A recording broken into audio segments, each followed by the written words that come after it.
The courtroom was thick with tension, the very air humming with anticipation. All eyes locked onto the billionaire as he pointed a firm, accusatory finger at the woman seated at the defense table. His voice, laced with venom, cut through the heavy silence. "Do you really think you can outsmart me? You're nothing but a common thief." His words reverberated off the grand walls, sending a ripple of whispers through the gallery. Seated at the defense table, Alicia Carter remained composed, though inside, a storm raged. Once a woman whose entire career had been built on honesty and unwavering integrity, she now faced accusations that had the power to unravel her entire life in mere moments. The hushed murmurs of the spectators wove a thread of unease through the air, anticipation mounting as they awaited the inevitable verdict. Then, just as the judge prepared to speak, the heavy wooden doors at the back of the courtroom swung open with a forceful creak. A man strode in, his presence commanding immediate attention. He was dressed in a sharp suit, his every step radiating confidence.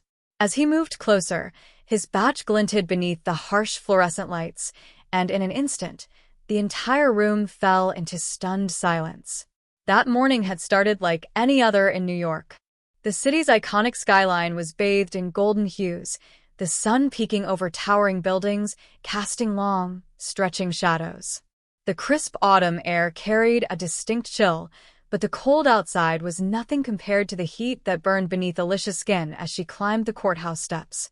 With every step she took, the weight of the false accusations bore down on her shoulders, pressing heavier with each passing second. She pulled her coat tighter around herself, inhaling sharply, steeling her nerves before stepping inside. The courthouse smelled of stale coffee and bureaucracy, a scent that mingled with the low murmur of voices echoing through the corridors. As she walked, she could feel the weight of dozens of stares, strangers, reporters, and curious onlookers, all whispering, speculating, judging. The tabloids had turned her into a spectacle, a sensationalized headline for the masses to devour. Corporate thief caught red-handed. Trusted employee steals millions from Fortune 500 company. Each headline felt like a dagger, stabbing deeper into her already wounded reputation. Her jaw tightened as she reached the grand double doors of the courtroom. She hesitated for just a moment, exhaling slowly, bracing herself for what lay beyond. Her mind drifted back to the life she had before this nightmare began, before her entire world was turned upside down. Alicia had started at the bottom, working tirelessly to climb the ranks of Weston Global Enterprises. By the time she had earned the title of senior financial analyst, she had fought for every ounce of her success. Richard Weston, the company's CEO, had always praised her sharp instincts and unwavering dedication, until the day she discovered something she was never supposed to see. It had started as nothing more than a routine financial audit, a simple request from Weston's assistant. But as Alicia combed through the numbers, something felt off. Small inconsistencies, minor at first, barely noticeable. But the deeper she looked, the more they unraveled.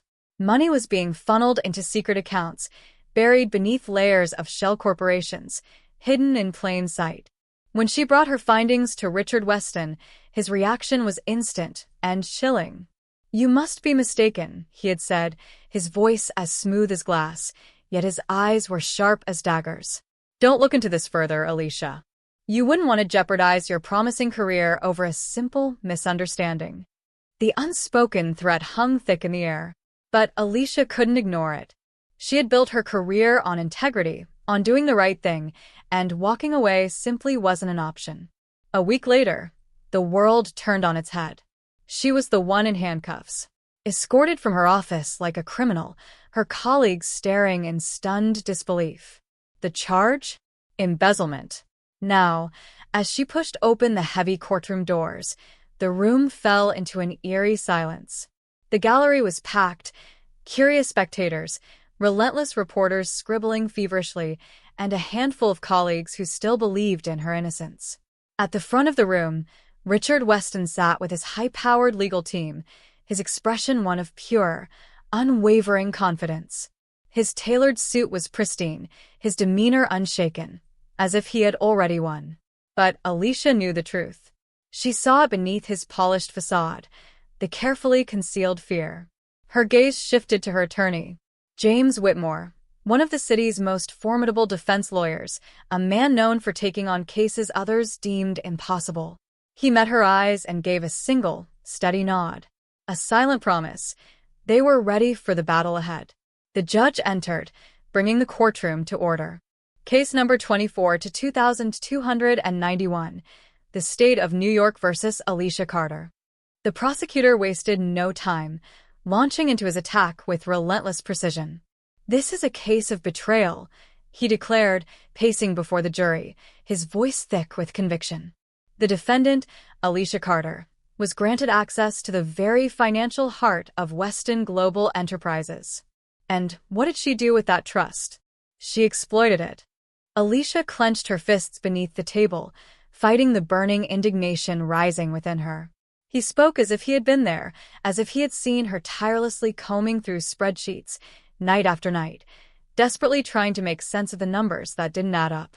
He painted her as a mastermind, a cunning thief, when in truth, she had simply been trying to uncover the corruption buried deep within the company. Then James stood. His presence commanded the room. His voice, calm yet firm, cut through the tension like a knife. "This case isn't about betrayal," he said, his gaze locking onto the jurors, his words laced with purpose. "It's about deception." A hush fell over the courtroom as the battle for the truth began. A murmur rippled through the courtroom like a rising tide. Gasps, exchanged glances, hushed whispers of uncertainty. And then there it was. A flicker. A split-second crack in Richard Weston's mask of indifference. His smirk wavered, his eyes darkened with something almost imperceptible, but it was there. Doubt. Panic, buried beneath layers of carefully constructed confidence. But just as quickly as it had appeared, he smoothed it away, schooling his expression back into one of unaffected composure. Yet Alicia saw it. James saw it. And they both knew the fight was far from over. As the hours dragged on, the prosecution paraded witness after witness to the stand, each one delivering carefully rehearsed statements meant to bury Alicia deeper under the weight of fabricated guilt. Then, a familiar figure took the stand, someone Alicia had once trusted. Someone she had called a friend. The moment their eyes met, her stomach twisted. "No, not you." The betrayal cut deeper than any accusation. With an air of forced conviction, the former colleague spoke, their words landing like blows against Alicia's already crumbling reality. "I saw her," they testified. "Late at night. She was accessing sensitive financial files. She was acting suspicious, like she knew she was doing something wrong." Lies. Twisted